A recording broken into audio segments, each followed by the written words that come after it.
They say legends never die. But what happens to those that were never remembered? In the golden age of British motoring, when Jaguars roared through foggy lanes and Aston Martins carried spies across the silver screen, one car quietly changed everything, then vanished into history. It was fast, it was clever, and it was born out of desperation. This is the untold story of the Triumph Vitesse. It began not in a gleaming factory, but in chaos. The year was 1961. Britain's standard Triumph company, once proud and promising, was falling apart. Financial collapse loomed like a storm cloud. Production delays, mounting debts, and strikes had crippled what was once one of the most innovative automakers in the UK. The company's very survival depended on a last-minute rescue, and that lifeline came from Leyland Motors, a deal that would save Triumph from extinction and, unknowingly, give birth to one of the cleverest performance cars Britain would ever produce.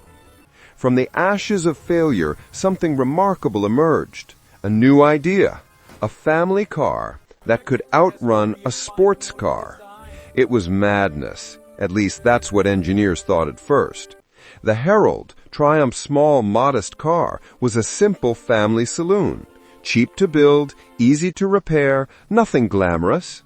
But someone inside Triumph had a wild thought.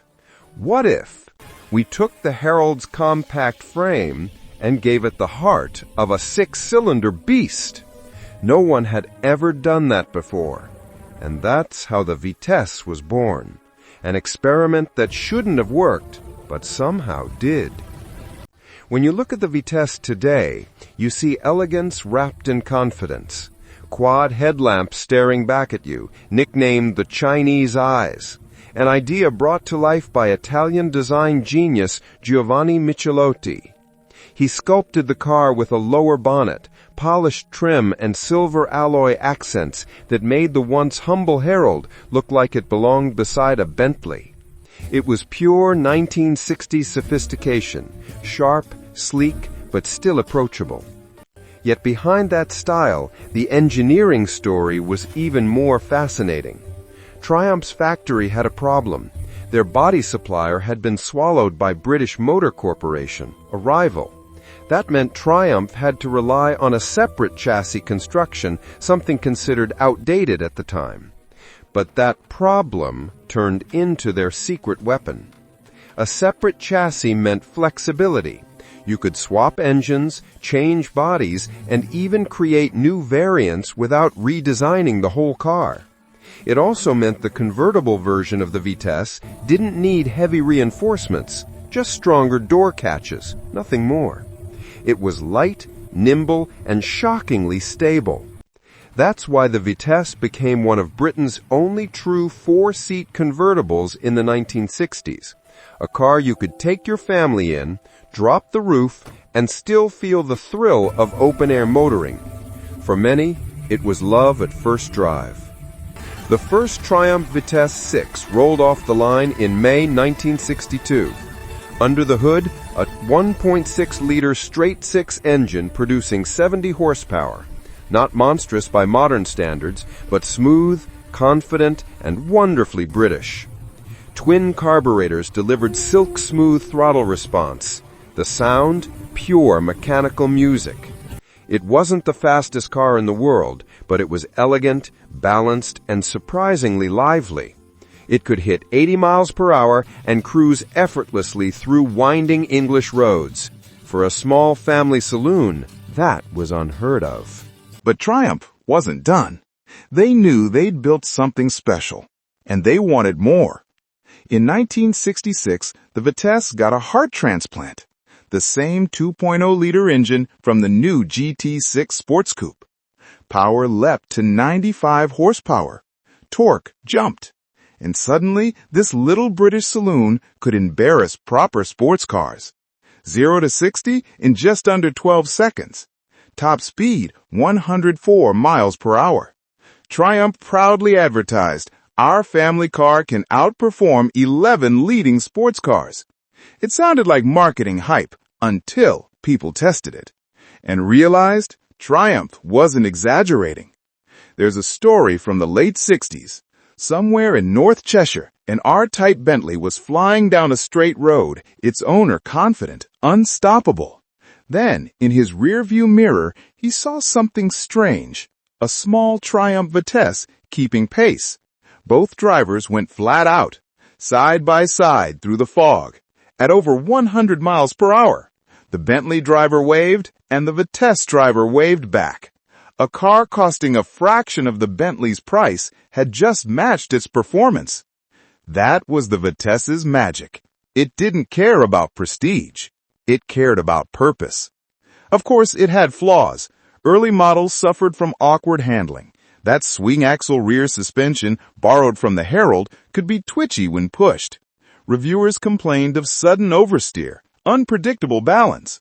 Motor Magazine called it spirited, but occasionally terrifying. Triumph listened. In 1968, they released the Vitesse Mark II, completely re-engineered. New lower wishbones and the now famous Rotoflex couplings. Technology taken straight from Formula One. Yes, the same system used in the Brabham Repco F1 car that won the 1966 World Championship. Now that's pedigree. The Mark II handled like no Triumph before it. Composed, confident, alive. Motorsport magazine tested it in 1969 and summed it up perfectly.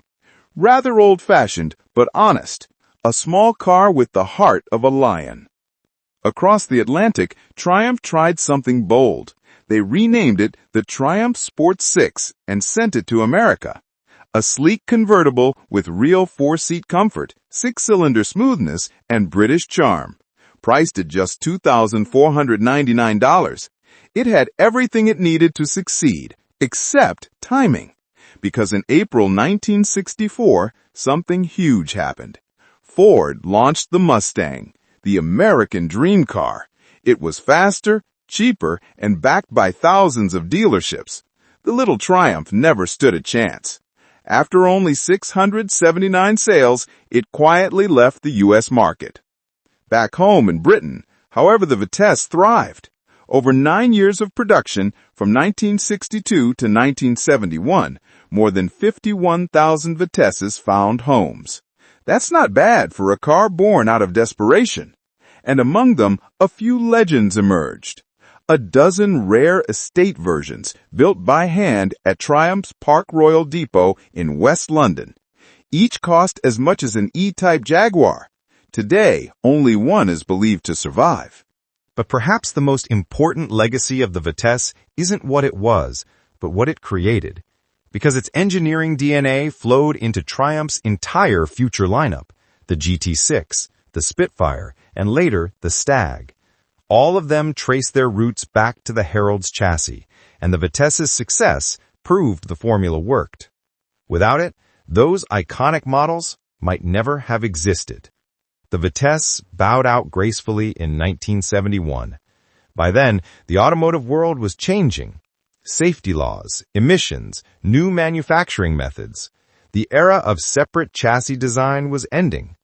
Triumph replaced it with the Dolomite, a monocoque sedan that carried the torch into a new decade. But something was lost along the way. The charm, the cleverness, that spirit of doing more with less. The Vitesse was never meant to be a hero. It wasn't glamorous like an E-Type or powerful like a Mustang, but it was honest. It was a working-class masterpiece. And for a time, it showed the world that Britain could build something truly brilliant from nothing. Decades later, when enthusiasts rediscover the Vitesse, they find a car that feels alive. The steering, tight and communicative. The engine, silky and eager. It smells of old oil and dreams. And when you drive it, you can feel the heartbeat of a company that refused to give up. Today, fewer than 1% of all Triumphs on the road are Vitessens, yet they've become one of the most beloved hidden gems of the British motoring world. Collectors admire their rarity. Drivers love their simplicity. Mechanics respect their bulletproof design. It's the kind of car that asks for little, gives everything, and rewards you with something modern cars can't: character. One photograph from 1966 says it all. The Spencer Davis Group, one of Britain's biggest bands, posed with a Triumph Vitesse for their hit Keep On Running. That wasn't just a promo shot, it was symbolism, because like the band, the car represented something deeply British: creativity, courage, and a refusal to conform. The Triumph Vitesse was never a superstar. It never won Le Mans or appeared in James Bond, but it did something even harder. It turned survival into success. It turned simplicity into speed. It turned failure into legend. And though history forgot it, for those who know, the Vitesse remains proof that brilliance can come from the unlikeliest places. A quiet revolution on four wheels. A car that dared to dream when others gave up. A car that shouldn't have existed, but did. This was the secret British legend that nobody remembers.